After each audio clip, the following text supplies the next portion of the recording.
Okay, let's dive right into this explainer and uncover the incredible survival story of a legendary mega airport that simply refused to fade into history.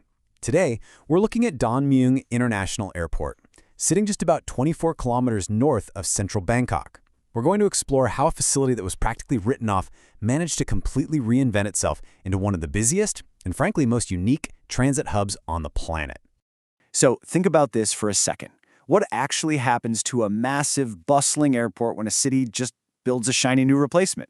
You'd think they'd demolish it, right? Maybe turn it into a giant parking lot.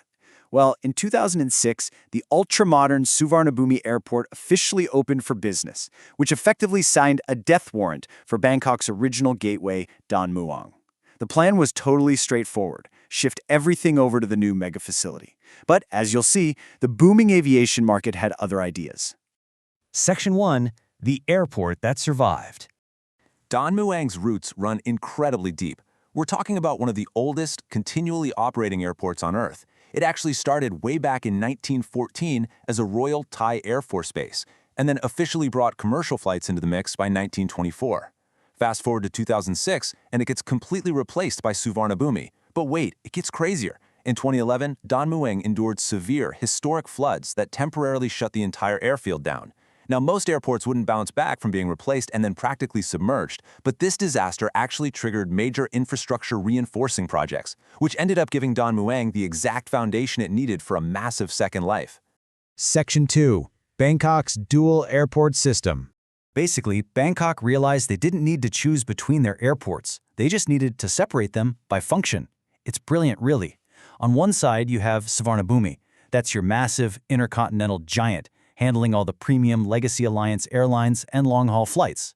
On the flip side is Don Mueang, thriving as this lightning-fast, budget-friendly machine. It is optimized purely for speed, budget convenience, and point-to-point short-haul travel. It turned out to be the ultimate low-cost separation strategy. Section 3. The low-cost mega hub. And because of that pivot, Don Mueang absolutely dominates the budget network today. It operates as the primary mega hub for Thai AirAsia and Thai AirAsia X, making it the single largest operating base for the AirAsia Group in Thailand. We're talking hundreds of domestic flights, plus medium and long-haul trips to places like China, India, Japan, Australia, and South Korea. It also acts as the operational anchor and primary hub for Nok Air, which actually uses the airport as its corporate headquarters, along with Thai Lion Air. Add in regional heavyweights like Scoot, Cebu Pacific, Batik Air, and even Fly Dubai, and you've got a powerhouse capturing massive point-to-point traffic for the northern Bangkok market. Section 4. Golfing between the runways. Okay, now for my favorite part, because this is absolutely wild. There is a literal, active 18-hole public golf course wedged directly between the landing strips. It's called the Cantarat Golf Course, and it makes Don Mueang globally legendary. The government has tossed around the idea of reclaiming the land for terminal expansions from time to time, but for now, hitting a golf ball while a commercial jet roars past your head remains its most famous and beloved quirk. Just picture the logistics of playing here. First off, you have to clear airport-grade metal detectors just to enter the course. Then, while you're out there playing the fairway, a system of sirens and red lights will suddenly go off.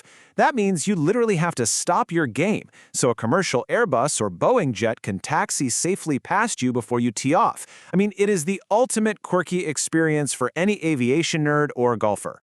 Section 5. Terminals and transit.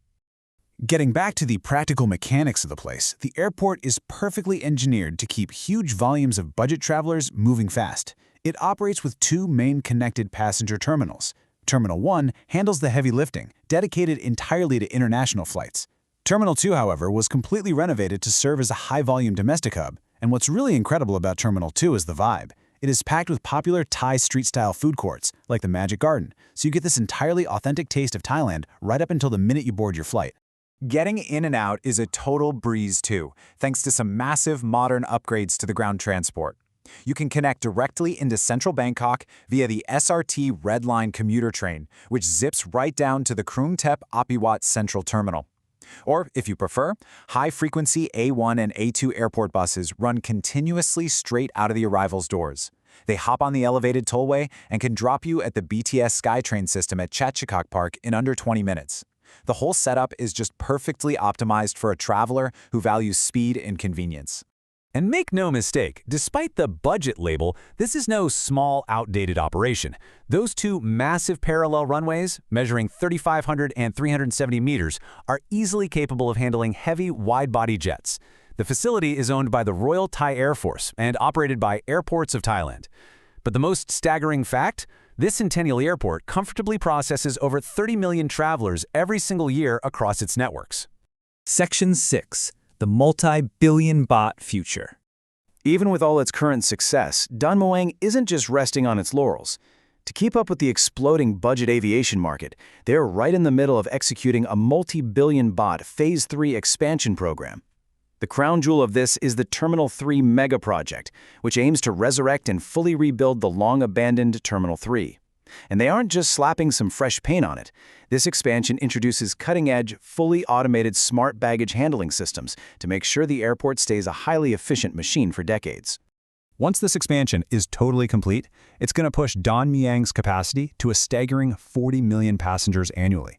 That is a massive number, and it's a true testament to how essential this budget hub has become to Southeast Asia's economy, permanently cementing its status as an absolute aviation titan. So, what should you really take away from this explainer?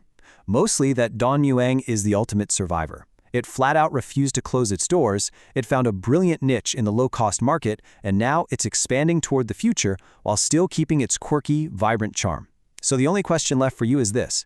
Next time you fly to Bangkok, are you going to choose the premium legacy route at Suvarnabhumi, or will you tee off at the ultimate budget hub?